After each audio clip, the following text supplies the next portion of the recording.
नमस्कार सभी को, स्वागत है आप सबका आज के इस न्यू लेक्चर में। हम लोग आज इस लेक्चर में बात करने वाले हैं उत्तल दर्पण की फोकस दूरी और वक्रता त्रिज्या r में क्या संबंध होता है, यानी कि f और r में क्या संबंध होता है उसके बारे में हम लोग बात करेंगे। हम लोग पिछले वीडियो में अवतल दर्पण की फोकस दूरी और वक्रता त्रिज्या r में संबंध देख चुके हैं, जहां पर हम लोगों ने देखा था कि f बराबर आया था r/2। ठीक है, यही संबंध उत्तल दर्पण के लिए भी होता है, फोकस दूरी और वक्रता त्रिज्या में यही संबंध होता है, लेकिन हम लोग इसको मैथमेटिकल प्रूव करेंगे। कैसे होगा, वीडियो में साथ बने रहिएगा, देखिएगा, बहुत मज़ा आने वाला है। तो देखिए, ये है हमारे पास एक उत्तल दर्पण। ठीक है, आपको पता है कि उत्तल दर्पण की फोकस और जो वक्रता केंद्र होता है वो दर्पण के पीछे होता है। ठीक है, क्योंकि अगर मैं इसको यहाँ से अगर देखूँ तो ये एक कांच का खोखला गोला बनेगा जिसका ये कटा हुआ भाग होगा, ये दर्पण। ठीक है, तो आप देख रहे हो इसका केंद्र होगा और इधर ही फोकस होगा, क्योंकि प्रकाश की किरणें इधर से डाली जाएंगी, तो आप देखें यहाँ पर कहीं ना कहीं मिलेंगी आकर। ठीक है, ओके, तो इतनी बात हम लोग पिछले वीडियो में सीख चुके हैं। हम लोग चलिए यहाँ से बात करेंगे कि इसमें इसकी फोकस दूरी f, यानी कि आपको पता है ये इसका ध्रुव होता है, ध्रुव और f यानी फोकस के बीच की दूरी को हम लोग फोकस लेंथ यानी कि फोकस दूरी कहते हैं। ये हमारे पास वक्रता केंद्र है, ये ध्रुव है, ध्रुव और वक्रता केंद्र के बीच की दूरी को हम लोग वक्रता त्रिज्या r से प्रदर्शित करते हैं। तो इन दोनों में हम लोगों को संबंध देखना है। चलिए आइए हम लोग शुरू करते हैं। तो मैं क्या करता हूँ, बहुत ध्यान से देखिएगा, चित्र को अच्छे से अगर आप समझ लेते हैं ना तो आप बहुत ही आसानी से उसको कर ले जाएंगे। ठीक है, तो मैं क्या कर रहा हूँ, मैं एक प्रकाश किरण को मुख अक्ष के समांतर डाल रहा हूँ दर्पण पर। ठीक है, मुख अक्ष के समांतर चला रहा हूँ और दर्पण पे डाल रहा हूँ। तो जब ये दर्पण पे गिरेगी तो आपको पता है ये दर्पण है, तो क्या करेगा, प्रकाश किरण को परावर्तित करेगा, तो परावर्तित कर देगा इस प्रकार। तो अगर मैं इसको पीछे की ओर बढ़ाऊँ तो पीछे की ओर बढ़ाने पर ये आपको पता है, अगर मुख अक्ष के समांतर प्रकाश की किरण है तो परावर्तन के पश्चात कहाँ से, फोकस से होकर गुजरती है या उससे आती हुई प्रतीत हो रही है। तो ऐसा लग रहा है इससे आती हुई प्रतीत हो रही है ना। ठीक है, ओके, एक प्रकाश किरण को मैं कहाँ से गुजारना चाहता हूँ, मैं प्रकाश किरण को कहाँ पर गुजारना चाहता हूँ, वक्रता केंद्र से गुजारना चाहता हूँ। तो ये प्रकाश की किरण को मैं वक्रता केंद्र की ओर ला रहा हूँ। ठीक है, ओके, तो आपको पता है कि ये जो है उत्तल दर्पण है। उत्तल दर्पण आप क्या करेगा, इस प्रकाश किरण को आगे की ओर जाने नहीं देगा, लेकिन हम इसकी तरफ ला रहे हैं, मतलब हमें ऐसा लग रहा है कि हम यहाँ से ही इसकी तो और ला रहे हैं, मतलब यहाँ से चला रहे हैं। तो ये प्रकाश किरण आपको पता है अगर मुख्य वक्रता केंद्र की ओर आ रही है, वक्रता केंद्र की ओर आ रही है, तो आपको पता है कि दर्पण से परावर्तन के पश्चात वापस उसी मार्ग में लौट जाती है। तो ये प्रकाश किरण वापस उसी मार्ग में लौट जाएगी। ठीक है, तो आप देख रहे हो ये हमारे पास ये जो फिगर बना है कुछ इस प्रकार का है। तो आप देखिए यहाँ पर अगर हम ध्यान से देखें तो ये जो प्रकाश की किरण जो C की ओर आ रही है, ठीक है, क्योंकि ये जो बिंदु C है ना, वो इसके लिए जो पृष्ठ है ये इसके लिए किसका कार्य करेगी, त्रिज्या का कार्य करेगी, त्रिज्या होगी।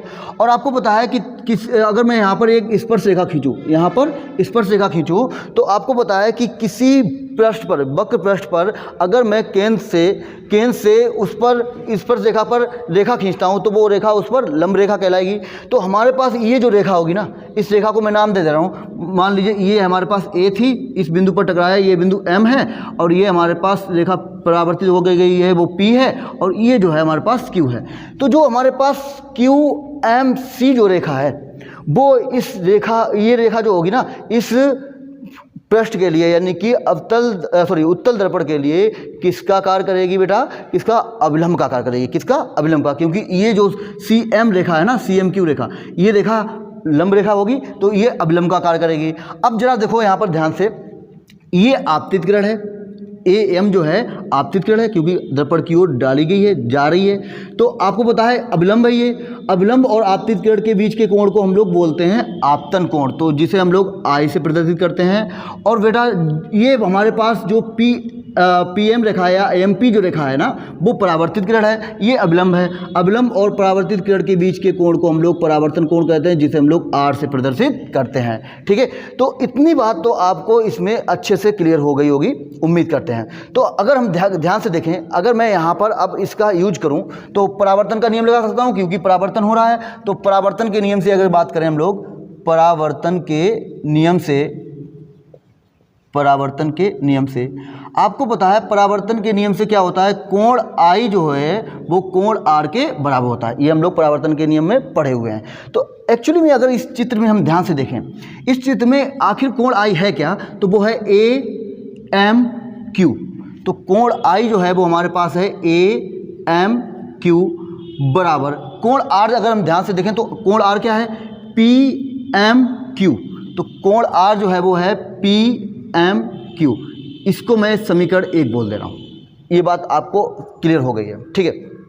अच्छा, अब जरा मुझे आप लोग बताओ, ये जो एम वाली रेखा है ना वो पीसी रेखा के कैसे है, समांतर है। आप देख रहे हो ये रेखा और ये रेखा एक दूसरे के कैसे हैं, समांतर हैं। चूंकि ए एम समांतर है पीसी के, अगर ये रेखा समांतर है तो आप देख रहे हो बेटा कि यहाँ पर जो क्यू सी रेखा है, क्यू एम सी रेखा है, वो एक तिर्यक रेखा है ना, तिर्यक रेखा है जो इसको काट रही है। यानी आप देखो यहाँ पर मैं इसको अलग से समझाने का प्रयास कर रहा हूँ। ये हमारे पास ए एम है, इसको मैं थोड़ा आगे की ओर बढ़ा रहा हूँ, ठीक है। और दूसरी जो रेखा है वो हमारे पास यहाँ पर ये पी सी है और इसको मैं आगे की ओर बढ़ा रहा हूँ। तो एक जो रेखा वो गई है ना वो इन दो बिंदुओं से गई है जो कि है क्यू। देखो क्यू एम सी। तो आपको पता है कि अगर कक्षा 9 में आप लोगों ने इस प्रमेय को पढ़ा होगा कि दो रेखाएं अगर एक दूसरे के समांतर हैं, पैरेलल हैं, अगर कोई तिर्यक रेखा उसको काट रही है तो उनके ये कोण कहलाते हैं संगत कोण। तो संगत कोण आपस में कैसे होते हैं, बराबर होते हैं। तो संगत कोण आपस में कैसे होते हैं, बराबर। तो अगर ध्यान से देखो तो ये संगत कोण कितना है, आई है। तो अगर ये आई है तो ये भी कितना होगा, आई। यानी ये कोण हमको पता चल गया कितना होगा, आई होगा। कब, हमने यहाँ पर कंडीशन लगाई है कि ए एम पी सी बराबर। कंडीशन क्या है, आप लोग देख भी रहे हो, ए एम पी सी के समांतर है। कैसे है, समांतर है। तो यहाँ पर हम बोलेंगे कि कोण ए एम क्यू बराबर होगा कोण एफ सी एम के, कोण एफ सी एम के। इतनी बात आपको समझ में आ रही है। समीकरण 1 से देखो ध्यान से, ए एम क्यू बराबर इसके है, यहाँ से आप देखो ये इसके बराबर है। तो जाहिर सी बात है, आप लोग देखिए ध्यान से, लेफ्ट हैंड साइड बराबर है तो राइट हैंड साइड भी कैसी होंगी, बराबर होंगी। तो यहाँ पर हम बोल सकते हैं इसलिए कोण पी एम क्यू बराबर कोण F C M. P M Q, P M Q ये वाला कोण बराबर कोण एफ सी एम के, ठीक है। यानी ये जो कोण आर है वो कोण आई के बराबर हो गया, ठीक है। इतनी बात आप लोग समझ रहे हैं, ओके। इसको मैं बोल दे रहा हूँ समीकरण नंबर 2। अब जरा ध्यान से देखो, ये जो रेखा है ना, रेखा पी एम एफ और रेखा क्यू एम सी, मैं बात कर रहा हूँ रेखा पी एम एफ व रेखा क्यू एम सी। अगर आप देखो ध्यान से, वो एक दूसरे को बिंदु एम पर काट रही हैं। ये जो रेखा है ना, यहाँ पर अगर देखें ध्यान से, ये जो रेखा है हमारे पास पी एम एफ, ये वाली पी एम और ये एफ, ठीक है। दूसरी रेखा है क्यू एम सी, ये रेखा क्यू एम सी। आप देख रहे हो बिंदु एम पर एक दूसरे को काट रही हैं, बिंदु एम पर काट रही हैं।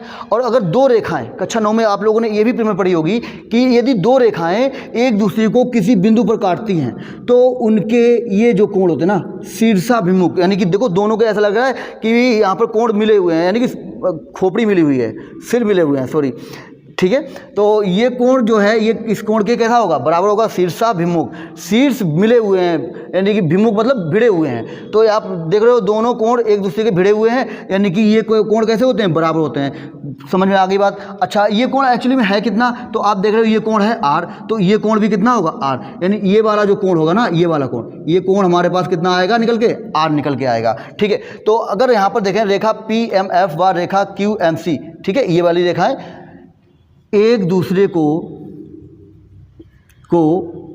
बिंदु एम पर काटती हैं।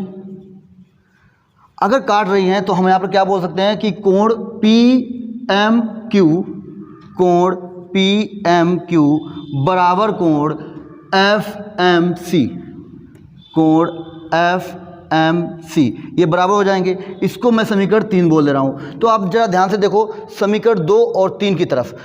कोण PMQ इसके बराबर है और कोण PMQ इसके बराबर है, तो जाहिर सी बात है लेफ्ट हैंड साइड बराबर है तो राइट हैंड साइड भी बराबर होंगी। तो समीकरण 2/3 से यदि मैं बात करूं तो आप देखेंगे कि कोण FCM बराबर कोण FMC, और FCM कोण कौन सा है बेटा? FCM कोण है FCM, ये वाला कोण। और इस त्रिभुज में अगर हम बात करें तो देखो जरा ध्यान से, FMC कोण कौन सा है? FMC कोण ये वाला है। तो इस त्रिभुज में आप देखो ध्यान से, ये कोण और ये कोण दोनों आपस में कैसे हो गए? बराबर हो गए, यानी कोण I और कोण R बराबर हो गए। तो ये है क्या? इस त्रिभुज में आमने सामने के कोण है ना, बोलो सम्मुख कोण है ना, एक दूसरे के सामने है, आमने सामने कोण है। अगर हम लोग ये पढ़े हुए हैं कक्षा 9 में कि यदि किसी त्रिभुज में सम्मुख कोण यानी आमने सामने के कोण बराबर हैं तो उनकी सम्मुख भुजाएं भी बराबर होती हैं, यानी आमने सामने की भुजाएं बराबर होती हैं। तो इस कोण के सम्मुख भुजा कौन सी है? ये है। इस कोण के सम्मुख भुजा कौन सी है? ये है। ठीक है, तो आपने देखा ये दोनों कोण इस त्रिभुज में बराबर हो गए हैं, इसलिए त्रिभुज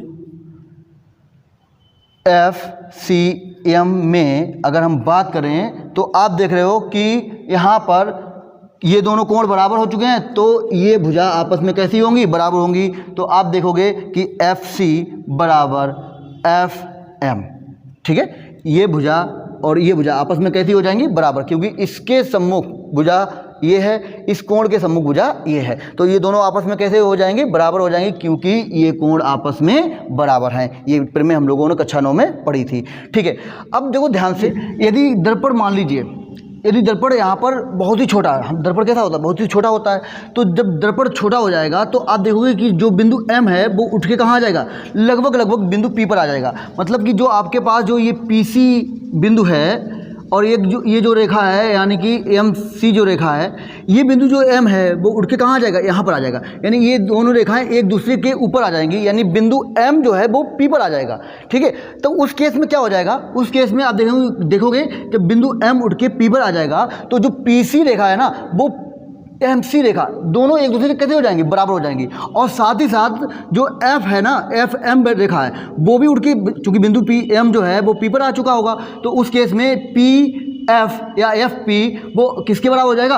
MF या FM के बराबर। इतनी बात तो समझ में आ रही होगी। तो यदि हम यहाँ पर बताएं, यदि दर्पण का द्वारक बहुत ही छोटा हो तब उस केस में आप देखेंगे कि जो FM वाली रेखा होगी, FM वो बराबर हो जाएगी, क्योंकि ये बिंदु उठ के कहाँ आ जाएगा? P पर आ जाएगा। तो FM वाली रेखा हो जाएगी FP के। और साथ ही साथ जो CM वाली रेखा है वो बिंदु M यहाँ आ चुका होगा, वो किसके बराबर हो जाएगा? PC के। आप देखेंगे कि PC बराबर हो जाएगा MC के। इतनी बात तो आपको समझ में आ रही होगी। ठीक है, तो यहाँ पर देखो FM जो है वो किसके बराबर है? यहाँ से देखो FM किसके बराबर है? FC के बराबर है। तो यहाँ पर मैं लिख सकता हूँ, जहाँ पर FM है वहाँ पर क्या लिख सकता हूँ मैं? FC लिख सकता हूँ। इधर हमारे पास FP है। ठीक है, और इसको मैं देखो ध्यान से, ये PC जो है हमें पता है R है, तो इसको मैं कुछ भी नहीं करूँगा, बिल्कुल छेड़खानी नहीं करूँगा।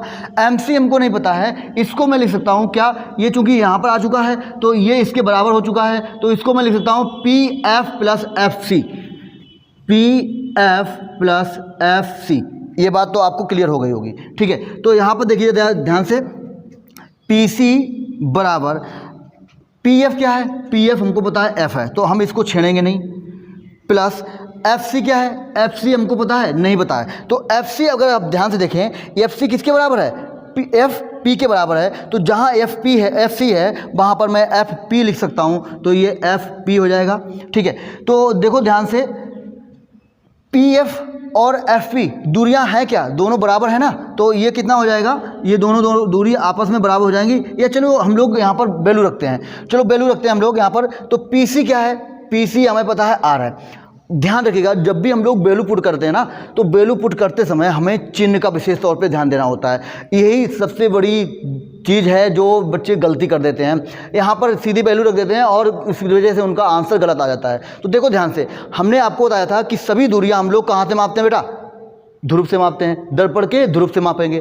अगर हम सभी दूरियां दर्पण के ध्रुव से मापते हैं तो ये भी बात ध्यान रखिएगा कि प्रकाश किरण के चलने की दिशा में यदि माप रहे हैं तो वो दूरी धनात्मक होगी, अगर उसके चलने की विपरीत दिशा में मापते हैं तो वो दूरी ऋणात्मक होगी। यानी प्रकाश किरण चल रही है इस तरफ, दूरी माप ली मैंने इस तरफ, तो निगेटिव हो जाएगी। प्रकाश किरण इधर चल रही है, दूरी माप रहे हैं इस तरफ, यानी कि दोनों की दिशाएं एक ही हैं, तो वो धनात्मक हो जाएगी। चलिए अब वैल्यू रखते हैं। तो PC क्या है बेटा, PC ये है, R है, पता है हमको।